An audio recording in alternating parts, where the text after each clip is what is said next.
మీ దగ్గరకు వస్తాను. మోహన్ రెడ్డి గారు, మనం ఇందాక మాట్లాడుకున్నట్టుగానే అంటే విజయమ్మ గారి బర్త్డేకి విషెస్ చేయకపోవడానికి ఖచ్చితంగా ఆస్తి తగాదాలే కారణం అనుకోవచ్చా మనం? అనుష గారు, జగన్మోహన్ రెడ్డి గారి గురించి మీకు చాలా తక్కువ తెలుసు అనుకుంటున్నా. నాకైతే చాలా ఎక్కువ తెలుసు. ఎందుకంటే జగన్మోహన్ రెడ్డి గారితో ఆయన రాజకీయాలకి రాక మునుపు నుండి నేను జగన్మోహన్ రెడ్డి గారితో ఉన్నా. ఆయన రాజకీయాలకి రావాలని ఫస్ట్ నేనే ఆ జగన్ అభిమాన సంఘం పెట్టి ఉమ్మడి రాష్ట్రంలో మొత్తం తిరిగి చేసిన ఆయన ఏందనేది నాకు బాగా తెలుసు. ఒకవేళ అనిల్ గారికి కూడా సరిగ్గా తెలియకపోయినచ్చు, ఎందుకంటే ఈ కాంగ్రెస్ లో ఉన్నంత మాత్రాన వాళ్ళ గురించి తెలియాలని ఏం లేదు. కానీ జగన్మోహన్ రెడ్డి గారు ఉదయం లేస్తానే తల్లి బర్త్డే ఉంటే ఆటోమేటిక్ గా మాట్లాడి చెప్పింటారు. మీరు అంత నేను ఎందుకంటే నేను చూసినట్టు చూసినాను, జగన్మోహన్ రెడ్డి గారు ఫోన్ చేసినారు చెప్పినారని అబద్ధం నానోటితో చెప్పడం నాకు తెలియదు కదా, నేనే చూడలేదు కదా. ఖచ్చితంగా చెప్పుతారు అంటున్నా, ఖచ్చితంగా చెప్తారు, చెప్పింటారు, దాంట్లో డౌట్ లే. కాకపోతే మీరు అన్నట్టు ఎక్స్ లో పెట్టారా, టీవీలలో యాడ్ ఇచ్చినారా, పేపర్లలో అడ్వర్టైజ్మెంట్ వచ్చిందా, అవన్నీ అయితే నేను చెప్పను. కానీ ఇది చెప్పింటారు. వాళ్ళకి తల్లికి కొడుకు ఉన్నటువంటి సంబంధం ఇప్పటికీ బ్రహ్మాండంగా ఉంది. కానీ అన్నా చెల్లెలకు ఉన్నటువంటి ఆస్తి తగాద కావచ్చు, రాజకీయ తగాద కావచ్చు, దాంట్లో మన కళ్ళకు కనిపిస్తా ఉంది. ఆ కనిపించడంలో భాగంగా జగన్మోహన్ రెడ్డి గారికి వీళ్ళకి ఇచ్చినటువంటి పౌర పట్టా ఇచ్చిన దాంట్లో దానికి పౌర పట్టానికి సంబంధించి నాకు ఇప్పటికిప్పుడే ఆస్తి కావాలంటే ఇది ఆల్రెడీ ఈడీ అటాచ్మెంట్ లో ఉంది. ఆ ఈడీ అటాచ్మెంట్ లో ఉన్నప్పుడు దాన్ని భాగాలు మళ్ళీ తీసుకుంటే అది ఇబ్బంది అవుతుంది. దీని ఈ విధమైనటువంటి ఇబ్బంది పడకూడదనే ఉద్దేశంలో భాగంగా కోర్టుకు వెళ్తే కోర్టు కూడా వాళ్ళకు మందలించింది. ఎట్లవుతుంది ఇప్పుడు ఈ అటాచ్మెంట్ ఉన్నప్పుడు, ఆయన బెయిల్ మీద ఉన్నప్పుడు ఇవన్నీ పెట్టడానికి కాదు కదా అని చెప్పినారు. మరి స్వయంగా వీళ్ళకి తెలుసు కదా. షర్మిలమ్మ విజయమ్మ గారు అంటే పెద్ద ఒకవేళ అవగాహన ఉండి లేకపోయిండొచ్చు, ఆయన నేను తప్పులు పట్టడం వల్ల. షర్మిలమ్మకి అయితే తెలుసు కదా. తెలిసినప్పుడు ఈడీ అటాచ్మెంట్ లో ఉన్నటువంటి భాగాలు పంచి నాకు పంచిచ్చురా, నాకు ఇచ్చురా అంటే అది చేస్తే ఆయన గిఫ్ట్ లీడర్ ఇచ్చిందే కదా. అది కూడా దాని అనే ఆస్తిలో భాగం కాదు కదా. అలాంటిది నాకు ఇప్పటికిప్పుడే కావాలనే విధంగా ఆమె ప్రయత్నిస్తే ఆ ప్రయత్నంలో జగన్మోహన్ రెడ్డి గారు దాంట్లో ఏదైనా జోక్యం చేసుకుంటే అప్పుడు అవి బెయిల్ రద్దు అయితే మళ్ళీ జైలుకి పోవాలనే ఉద్దేశంలో నీకు ఆలోచన ఉంది కదా అని ఆ ఉద్దేశం కదా ఇటు కోపం వచ్చేది. ఎవరికైతే కోపం రాదు కదా. మీరు తన్నే బెయిల్ మీద ఉన్నప్పుడు బెయిల్ మీద ఉన్నటువంటి అన్నను మళ్ళీ జైలుకి పంపించాలనే ఆలోచన మీకు వచ్చినప్పుడు దాని ఆటోమేటిక్ గా కోపంగా ఉంటుంది. ఇంత అవగాహన ఇంత ఇది ఉంటే ఆవిడ ఉన్న సొంత పార్టీలో నుంచి అన్నగారి పార్టీలో నుంచి వెళ్లాల్సిన అవసరం ఆవిడకి ఎందుకు వస్తుందండి? ఈ రోజు విజయమ్మ గారు బహిరంగంగా పబ్లిక్కి లెటర్ రాయాల్సిన అవసరం ఎందుకు? వాళ్ళు ఎంత ఆవేదన పడి ఉంటారు? ఎంత ఆవేదన పడితే ఒక తల్లి కుటుంబ వ్యవహారాన్ని బయటికి తీసుకొస్తుంది చెప్పండి?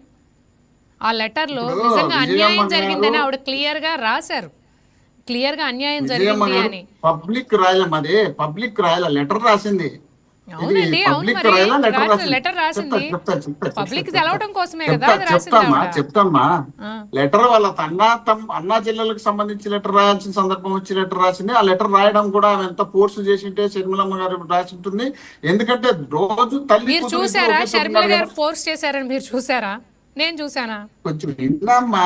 మనిషికి మనిషి ఏ విధమైనటువంటి సంబంధాలు ఉంటాయనేది ఆ మాత్రం అవగాహన లేకపోతే మనుషులు చేసుంటారు అని మీరు సమర్థించారు కదా జగన్మోహన్ రెడ్డి గారు. నేను అదే చెప్తున్నా, వినండి. మీరు మీ అన్న మీరిద్దరూ కొట్లాడుకున్నారు. కొట్లాడిన తర్వాత మీ తల్లి మీ దగ్గర కానీ మీ అన్న దగ్గర కానీ ఎవరి దగ్గర ఒకరి దగ్గర స్టాండ్ అయింది. స్టాండ్ అయిన తర్వాత రెగ్యులర్ గా మన దగ్గర ఉన్నప్పుడు మనం ఇద్దరం కలిసి తల్లి కూతురు ఇద్దరు కలిసి మనం వ్యతిరేకించేటువంటి అన్న మీద కామెంట్ చేస్తుంటాం. అన్న మీదనా, అన్న భార్య మీదనా, అన్న పిల్లల మీదనా ఏదో ఒక భావంతో వ్యతిరేకం చేస్తుంటాం. తల్లి మధ్యలో అప్పుడప్పుడు జోక్యం చేసుకొని సరేలే వదిలిపెట్టి ఇసిపెట్టి అనే టైపులో ఏదైనా మాట్లాడినప్పుడు మళ్ళీ కొంచెం దాన్ని అదే పనిగా రైట్ చేసినప్పుడు వాళ్ళ దగ్గర ఉన్నప్పుడు కొన్ని సమర్థించాల్సిన సందర్భం కూడా వస్తుంది. ఆ సమర్థించడంలో రోజు ఎవరైనా ఇప్పుడు ఒక 6 నెలలు మీతో నేను తిరిగితే మీరు నాతో తిరిగితే మీకున్న అలవాట్లు నాకున్న అలవాట్లు మీకు వస్తాయి. షర్మిలమ్మ గారికి ఉండే అలవాట్లు రాజకీయంగా నేను ఎదగాలనే ఆలోచన షర్మిలమ్మ గారికి ఉంది. అవి ఉన్నప్పుడు అప్పుడు 30 సంవత్సరాల కిందట పెళ్లి అయినటువంటి షర్మిలమ్మ గారికి ఈ రోజు ఆస్తి పంపకాలు అయింది. రాజశేఖర రెడ్డి గారు ఉన్నప్పుడే ఆస్తి పంపకాలు జరిగినాయి. రాజశేఖర రెడ్డి గారే చెప్పడం జరిగింది. జగన్మోహన్ రెడ్డి గారు నేను సూటి పెట్టింటే ఆయన స్వయంగా కష్టపడి సంపాదించుకున్నారని అసెంబ్లీలో చెప్పడం జరిగింది. ఆయన సంపాదించిన ఆస్తులు కూడా 200 కోట్లు దాదాపు ఆయన ఖర్చులు కావాలన్నప్పుడు ఇబ్బంది ఉందన్నప్పుడు ఇచ్చినాడు. ఆ తర్వాత వీటిలో కూడా మోహన్ రెడ్డి గారు ఒక విషయం నాకు స్పష్టంగా చెప్పండి. అంటే విజయమ్మ గారు లెటర్లో అబద్ధం చెప్పారని మీరు అంటున్నారా? ఆవిడ వైఎస్ రాజశేఖర రెడ్డి గారు బతుకున్నప్పుడు ఆస్తి పంపకాలు జరగలేదని క్లియర్గా రాశారు. ఆవిడ అబద్ధం రాశారని మీరు అంటారా? చెప్పండి. ఓ రాజశేఖర రెడ్డి గారు ఉన్నంత వరకు ఈ ఆస్తి ఉమ్మడి ఆస్తి అని రాసింది, పంచలేదని కాదు. పంచలేదనే అందరికీ రాశారు. సంబంధించిన ఉమ్మడాస్తి ఆస్తి అంటే అర్థం ఏంటండి? పంచలేదు, పంచినారమ్మా. మీకేం తెలుసు? పంచినది నాకు తెలుసులే, నేను విన్నాను, నాకు తెలుసు. నేను పులివెందులనే, నేను ఇప్పుడు అరే అనంతపూర్లో అయితే మోహన్ నేను రెడ్డి గారు. పులివెందులనే. ఆహా, నేను మా పంచాయతీ ఉండేది ఇడపలపాయలో. ఇడపలపాయలోకి వచ్చింది నేను పుట్టిన విలేజ్. ఇడపలపాయ పక్కనే గండి ఆంజనేయ స్వామి టెంపుల్ ఉంది, అక్కడ పక్కన మారల మడకని ఆ గండి ఆంజనేయ స్వామి టెంపుల్ ఆ పంచాయతీలో ఉంది, ఆ సార్, పక్కనే రాష్ట్ర ఇడపలపాయ ఉంది. ప్రజలకు చెప్పండి, కాబట్టి మీరు విజయమ్మ గారు రాసిన లెటర్ని ఆవిడ చెప్పిన మాటలను నమ్మాలా, లేకపోతే మీరు పంపకం జరిగిందని మీ మాట నమ్మాలా? చెప్పండి. విజయమ్మ గారిదా మీదే? ఎవ్వరు చెప్పండి. ఎవ్వరు విజయమ్మ గారు చెప్పినా, షర్మిలమ్మ గారు చెప్పినా, మీరు చెప్పినా, చంద్రబాబు నాయుడు గారు చెప్పినా, లోకేష్ గారు చెప్పినా, పవన్ కళ్యాణ్ గారు చెప్పినా, ఎవరు చెప్పినా జగన్మోహన్ రెడ్డి గారు సంపాదించినటువంటి ఆస్తి అది. రాజశేఖర రెడ్డి గారు సంపాదించిన ఆస్తి పంపకాలు జరిగిపోయిన తర్వాత కూడా నా చెల్లెలు కదా చేద్దామనే ఉద్దేశంలో భాగంగా జగన్మోహన్ రెడ్డి గారు చేయడం జరిగింది. చేసిన తర్వాత ఆమె మీకు డైరెక్ట్ జగన్మోహన్ రెడ్డి గారితో ఫైట్ అయితే వేరు, ఇతర ప్రతిపక్ష పార్టీలతో, అప్పుడు ప్రతిపక్షంలో ఉన్నటువంటి పార్టీలతో అవగాహన పెట్టుకొని జగన్మోహన్ రెడ్డి గారిని టార్గెట్ పెట్టి మాట్లాడినప్పుడు, జగన్మోహన్ రెడ్డి గారిని జైలు పంపించాలన్నప్పుడు, జగన్మోహన్ రెడ్డి గారికి ఏది అవతల పార్టీలకు ఏది ఇప్పించినా దాన్ని టార్గెట్ పెట్టి జగన్మోహన్ రెడ్డి గారిని మాట్లాడినప్పుడు ఎందుకుంటారే ఎందుకు ఇస్తారు వాళ్ళు సంపాదించిన మోహన్ రెడ్డి గారు, మళ్ళీ నేను మీ దగ్గరికి వస్తాను.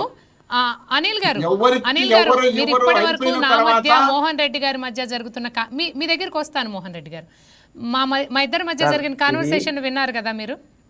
చెప్పండి, మీ కామెంట్ ఏంటి? కేవలం అన్నగా సంపాదించిన ఆస్తి అయితే ఎవరు అడగరు కదా. అసలు ఆయన సొంతంగా సంపాదించుకున్న ఆస్తి గురించి ఎందుకు అడుగుతారు? తండ్రి దగ్గర ఉన్న తండ్రి సంపాదించిన ఆస్తిలో భాగం మాత్రమే ఇవ్వమని చెప్పేసి, ఉమ్మడి ఆస్తిగా ఉన్న దాంట్లో నుంచి నాకు రావాల్సిన వాటా ఇవ్వమని చెప్పేసి షర్మిల గారు, చెల్లెలకి ఇవ్వాల్సిన వాటా ఇవ్వమని చెప్పేసి విజయమ్మ గారు ఆయన జగన్మోహన్ రెడ్డి గారిని వేడుకుంటున్నారు. ఆయన దానికి ససేమిరా అన్నారు. సరే అని కోర్టు మెట్లు ఎక్కారు, కోర్టులో తెలుసుకుంటున్నారు. సరే, రాజకీయంగా మీరు ఇందాక ఒక మాట అనుకోకుండా చెప్పారో లేదా తెలిసి చెప్పారో నాకు తెలియదులే, కానీ రాజకీయాల్లో నేనున్నాను కదా, ఇంకా మళ్ళీ తర్వాత ఇంకెవరు ఎందుకు అని చెప్పేసి అని అనుకున్నప్పుడు, రాజశేఖర రెడ్డి గారు ఉన్నప్పుడు మరి ఈయన ఎందుకు వచ్చారు అనేది కూడా మనం మాట్లాడుకోవాల్సిన అవసరం ఉంది కదా. రాజకీయాల్లో నేనున్నాను కదా, నువ్వెందుకులే, మళ్ళీ ఈ కేసులు, ఈ తలనొప్పులు అవుతాయి, ఏదన్నా వ్యక్తిగతంగా కావాలని కుట్రలు బట్టి మీ మీదకి కేసులు పెడతారనే అనే ఆలోచన రాజశేఖర రెడ్డి గారు పెట్టుకొని ఈయన దూరంగా పెట్టి ఉండొచ్చు కదా. ఆ విషయంగా మాట్లాడుకుంటే వేరే ఈ వాళ్ళ బాబాయికి సంబంధించిన అంశాలు చాలా ఈ అంశంలోకి మళ్ళీ ఇన్సర్ట్ అవుతుంది. పెట్టేస్తే వ్యక్తిగతంగా రాజశేఖర రెడ్డి గారికి ఏదైతే ఆస్తులు ఉన్నాయో వారి ఉమ్మడి ఆస్తిగా ఉన్న దాంట్లో భాగం ఇవ్వమని మాత్రమే షర్మిల గారు ఈ రోజు ఫైట్ చేస్తున్నారు. అది లీగల్ గా ఏం జరిగింది అనేది రేపు పొద్దున కోర్టులు డిసైడ్ చేస్తాయి. లీగల్ గా ఎలా వాళ్ళకి రావాల్సిన హక్కు ఎంత ఉందనేది అది సెకండరీ. రాజకీయంగా ఈమె ఎదిగితే ఆయన మనుగడకి ప్రశ్నార్థకం అయిద్దనే భయంతోనే ఆమెను కనీసం రాజకీయంగా ఏ పదవి ఇవ్వకుండా ఆమెను దూరం పెట్టడం వల్లనే ఆమె వేరే ఆల్టర్నేటివ్ వెతుక్కొని అక్కడ తెలంగాణ వెళ్ళినా కానీ ప్రస్తుతం అక్కడ కొన్ని అనివార్య కారణాల వల్ల అక్కడ ఆ పార్టీని తీసేసి మళ్ళీ తెలంగాణలో నుంచి ఆంధ్రప్రదేశ్ రాజకీయాలు స్వస్థలం కడపైనప్పుడు ఇక్కడికి వచ్చి రాజకీయాలు చేయాలని మళ్ళీ ఇక్కడికి వచ్చి ఆంధ్రప్రదేశ్ కాంగ్రెస్ కమిటీలో జాయిన్ అయ్యి ఇక్కడ ప్రస్తుతం ఏపీ కాంగ్రెస్ అధ్యక్షురాలుగా పనిచేస్తూ ఆమె విజయవంతంగా అన్ని పార్టీలను విమర్శిస్తున్నారు. అధికార పక్షంలో ఉన్న ప్రతి అంశాన్ని వాళ్ళు చెప్పిన మాటలను ప్రతిదాన్ని ఏదైతే అమలు చేయట్లేదో ప్రతిదాన్ని విమర్శిస్తున్నారు. దానికి సంబంధించిన ధర్నాలు, నిరసనలు ప్రతిరోజు జరుగుతూనే ఉన్నాయి. దానికి మేము నిత్య సాక్షులమే, ప్రతిరోజు జరుగుతూ ఉన్నాయి. కానీ కేవలం మీరు విపక్షంగా ఉండి జగన్మోహన్ రెడ్డి గారి మీద మాట్లాడిన మాటలనే విని ఇంకేం మాట్లాడలేదు అని అనుకోవటం అది పొరపాటు. దాన్ని మీరు గమనించుకోవాలి. కేవలం జగన్మోహన్ రెడ్డి గారి మీద వ్యతిరేకతతోనే ఆమె రాజకీయాల్లోకి రాలేదు.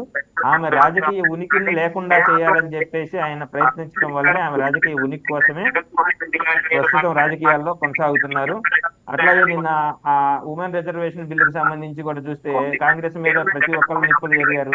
సొంత చెల్లికే సీట్ ఇవ్వలేని వాళ్ళు వాళ్ళకి ఎలా ఉమెన్ రిజర్వేషన్ కు మద్దతు ఇస్తా అన్నారో నాకైతే అర్థం కావట్లేదు. ఇంట్లో ఊరికే తల్లికి అన్నం పెట్టినోడు పెద్ద తల్లికి బంగారు గాజులు చేపిస్తానన్నట్టు చందంగా ఉంది వీళ్ళ ప్రవర్తన. దాన్ని మనం ఇంకా ఈ మానవతా హృదయంతో లేని వాళ్ళని మానసికంగా ఏదో ఒక వ్యాధికి గురైన వాళ్ళలాగా ప్రవర్తిస్తున్నారు. ప్రజల్ని ఒక రకమైన అయోమయానికి గురి చేయటం.